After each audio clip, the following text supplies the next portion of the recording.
That one is good. Let's watch this Swamp Stories. We're gonna do some reaction time. React to some. Welcome back to another episode of Swamp Stories. For this episode, we head to the most notorious part of LA. But before we get into it, make sure to leave a like and subscribe if you're new. You can also follow the Instagram page as well. So let's get into it. Last week, I ran across a TikTok about the Jungles neighborhood in LA. And I scrolled through the comments and it was filled with people making fun of how nice the area looks. One comment said, "Yo, I'm from Memphis. These LA hoods look like paradise." Another comment said, "Yo, this looks like an upscale neighborhood. Why are they trying to act hood?" And that made me really wonder, is this what the South thinks of California? Yes. The answer is yes. Let's be honest, how are you gonna tell a dude from Memphis or Baton Rouge that this is the trenches? As a matter of fact, I don't think there's a city in the country with nicer hoods than LA. It's crazy everybody got us fucked up when it come down to that. Right, that shit wild. That should be wild. Niggas be like, "Bro, y'all got these nice looking houses and all type of shit like that." But it be fucked up though because everybody be like, if that's the case, why is everybody picking up this blood and crippin'? Everybody want to come to the motherland. Them houses look nice, but you already know what goes on outside. And I know people are going to get mad at this, but trust me, if you ever leave California, you'll see what I'm talking about. Once you leave, you'll see how ridiculous it is to live in a neighborhood like this and consider yourself being in the trenches. So boom, the rest of the country sees LA as the softest and most privileged you can be. But then explain this. They better not. How did LA dudes take over all the southern neighborhoods? For example, why are there rolling 40s in Savannah, Georgia and Hoovers in St. Louis, Missouri? Every city in the South was taken over by LA over the past 30 to 40 years. And I say all that to say this. Do not let the looks fool you. This is the real deal. So in this video, we're gonna cover the most infamous hood in LA. But before we get into it, let me run the intro.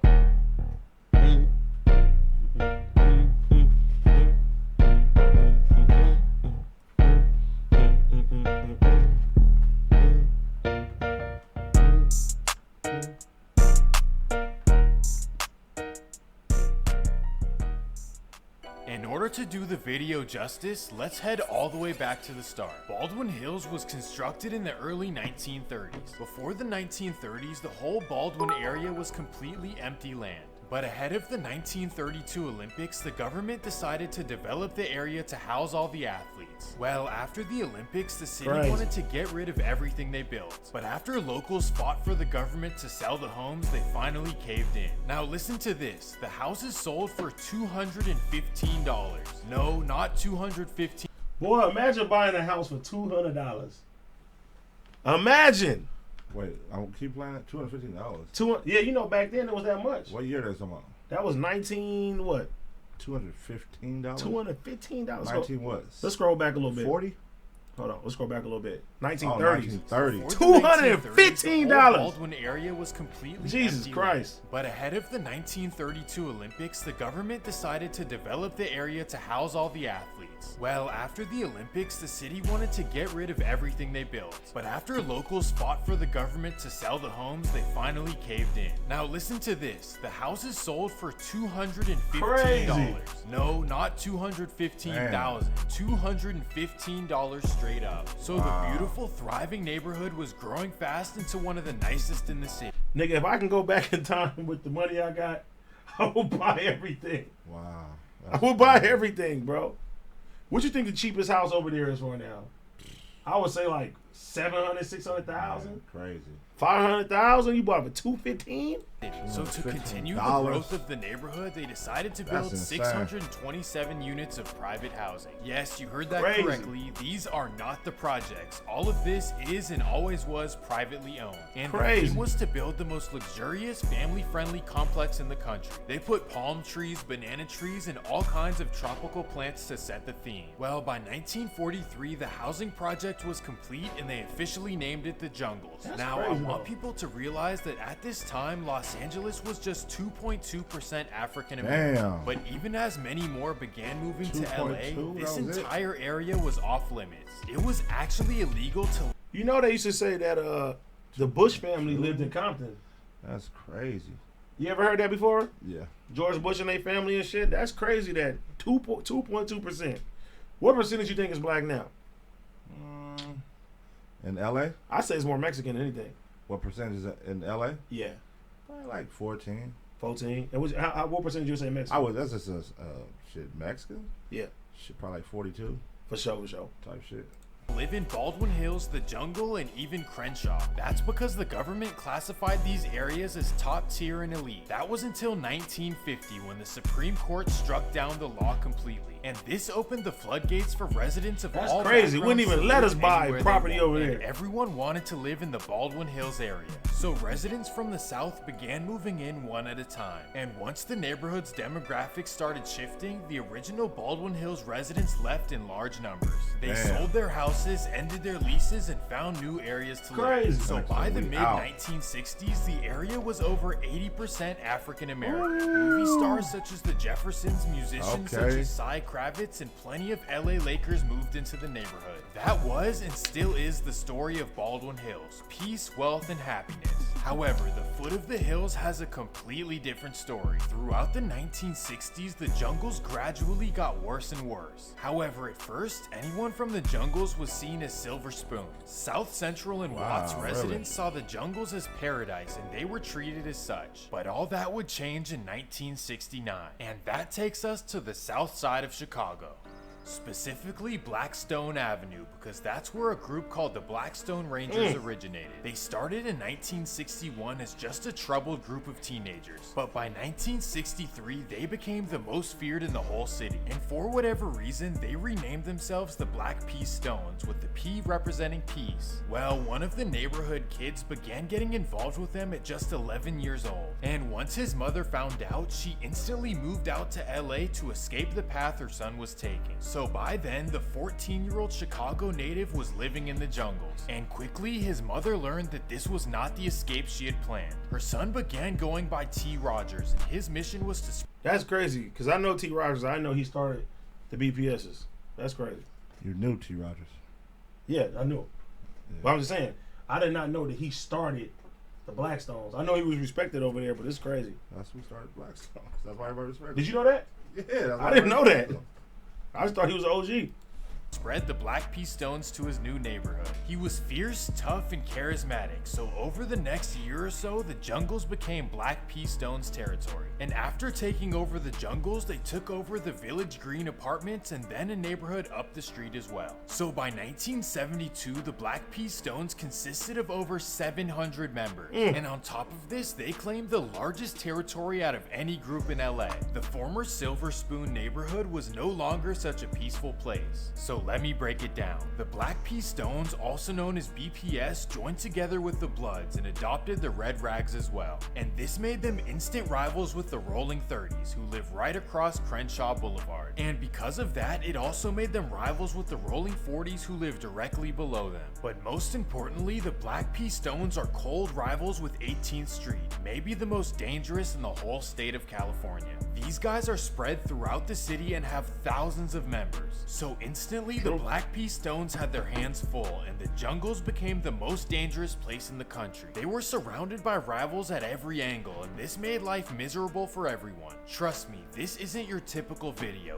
This is the real deal. The jungles may look nice, but there's nothing sweet about them. Now, obviously, I can't possibly cover everything that's happened. So in this video, I'm gonna cover some important events. One thing that makes LA different than the rest of the country is how random the incidents are. For example, someone from one side may have never met a rival in their life, but if he runs into someone he suspects is a rival, it's on sight no matter what. So you'd think that members would try to stay low or stay behind tint. But nope, the culture is to represent your side to the fullest, and if that means paying the consequences, then that's that. And that takes us to 2006, maybe LA's worst year. A man named Chris Avila decided...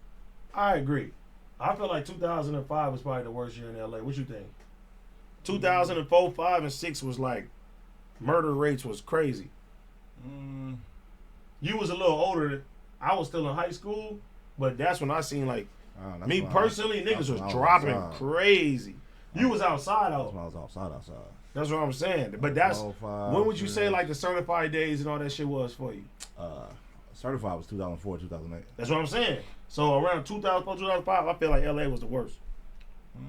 To move into the jungles earlier in the year, specifically an apartment on Pinafore Street, right in the middle of BPS' most active block. Well, Chris happens to be associated with 18th Street. However, he himself is not a member. That's the reason he felt comfortable moving into the jungles. But here's the problem. BPS simply does not care. September 24th, 2006. Chris Avila picks up his daughters from school and heads back home. He parks in front of his apartment, gets out of the car, and opens the door for his 3-year-old daughter. Well, right up the street happens to be a BPS member named LaRon Lattimore, also known as Boogie. Boogie notices Chris, and for whatever reason, he assumes that he's a rival. So Boogie turns to his friend Jonathan Banks, also known as Gambino. He says, "You see that? There we go right there." Instantly, Gambino gets nervous and tells Boogie to take him home, but Boogie ignores him, so Banks jumps out of the car and runs behind a tree. So Boogie keeps driving and pulls up to Chris. He yells F18, so Chris turns around and yells FBPS, and that's all it took. Wow. Oh. Wow. 3-year-old. The dad. So wait, why the nigga yell back? That's what I'm saying. From 18? If you got your kids with you, you shouldn't do that shit, man. He knew better than living in their hood on top of that. Yeah, why was he living in their hood? He tripping. He deal with them niggas. The dad was tripping.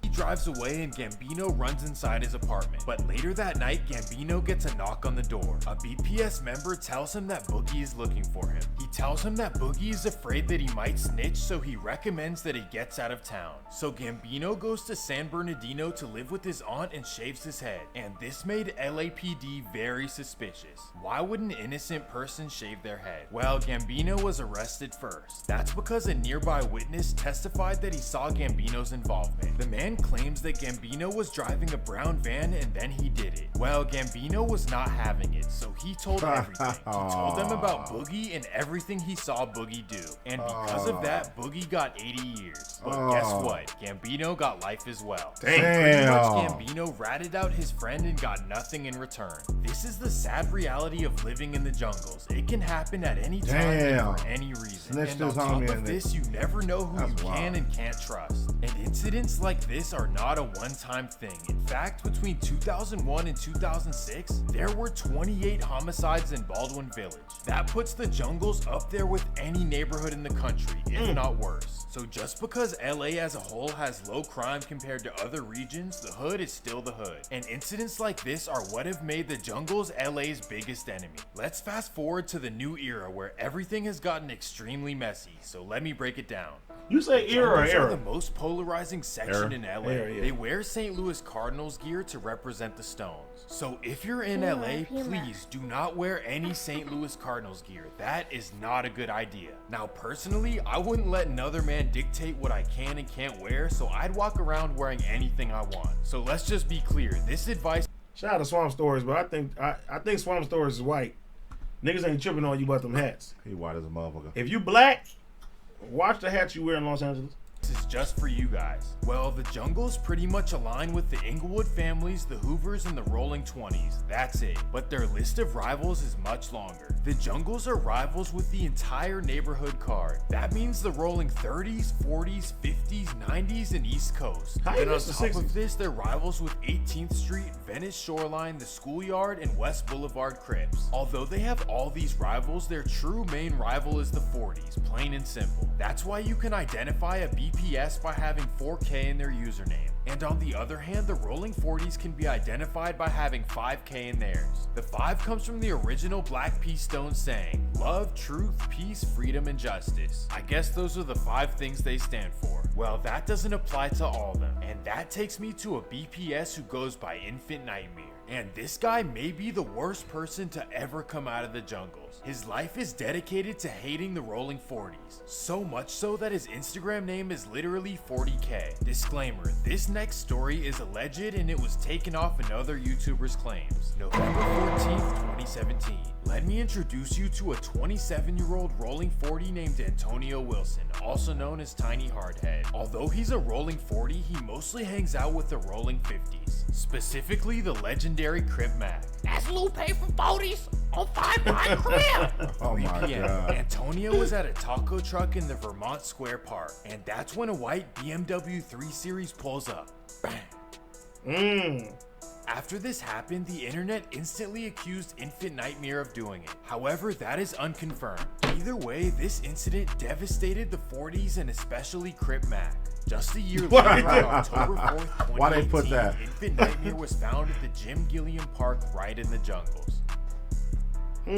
This next incident is another example of how random and spontaneous the jungles can be. So let me set the context. In 2017 and 2018, LA had an up-and-coming videographer named Renardo Page, also known as Scooby, and he recorded videos for everyone on both sides. That includes Infant from the jungles and Johnny Rose from the 40s. It didn't matter whatsoever. Scooby did not care about any of the BS, and his life would change in 2018 when he recorded Blueface's Tatiana video. The video released on WorldStar on July 5th, 2018 and now has 21 million views. After this, the industry started accepting Scooby and he got cosigns from Quavo and even Drake. Well, on December 5th, 2018, things turned dark.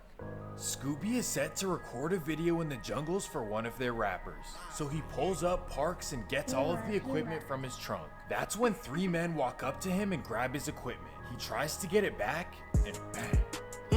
Damn. This was yet another incident that made the jungles the most hated in LA. But on a positive note, the jungles have an up-and-coming rap group that I think can make it big if they play their cards right. Let me introduce you to the Baby Stone Gorillas. The group is made up of 4 rappers. First, you have Top 5, also known as the Michael Jackson of the group. He's the handsome one. Pause. Very handsome. Wait, pause. No. Then you have E-Killa, Popcorn, and 5 Much. I'm not gonna lie, these dudes have to change their names. But anyways, in typical BPS fashion, they have issues with everyone, like for real. They don't plan on shaking hands with any LA rappers. And that's probably why their songs feature mostly NorCal rappers anyway. Anyways, the Baby Stone Gorillas have one rap group that they hate, the Stink Team. Now, to be fair, the Stink Team seem to have problems with everyone as well, including Adam22. How that happened, who knows? But here's how the issues with the Stink Team started. After Draco's passing, Top 5 went on Instagram Live dissing Draco the Ruler. I ain't gonna lie to y'all. Blvd been throwing subliminals at us though. We ain't been worried about Stink Team. He been subbing us. Y'all favorite rapper wanna sub the Baby Stone Gorillas though. The Stink Team would respond. Get your weight up. Niggas come about the stinks, don't run LA. Yeah, alright. Let's make it make sense. If we don't run LA, why y'all so pressured up there? Why niggas so mad to the point where they acting like fans? Hopefully, this whole situation stays on the internet where it belongs. I wouldn't recommend that anyone gets into it. That's a good one right there. That ending was kind of whatever. That was whatever. That shit, like, it started out like it was informational as fuck, and then just went to anything. But that was cool. He didn't have very much information, clearly. Nah. One thing Swamp Stories do though, he be putting like pictures of people on there, barely talk about them. Right.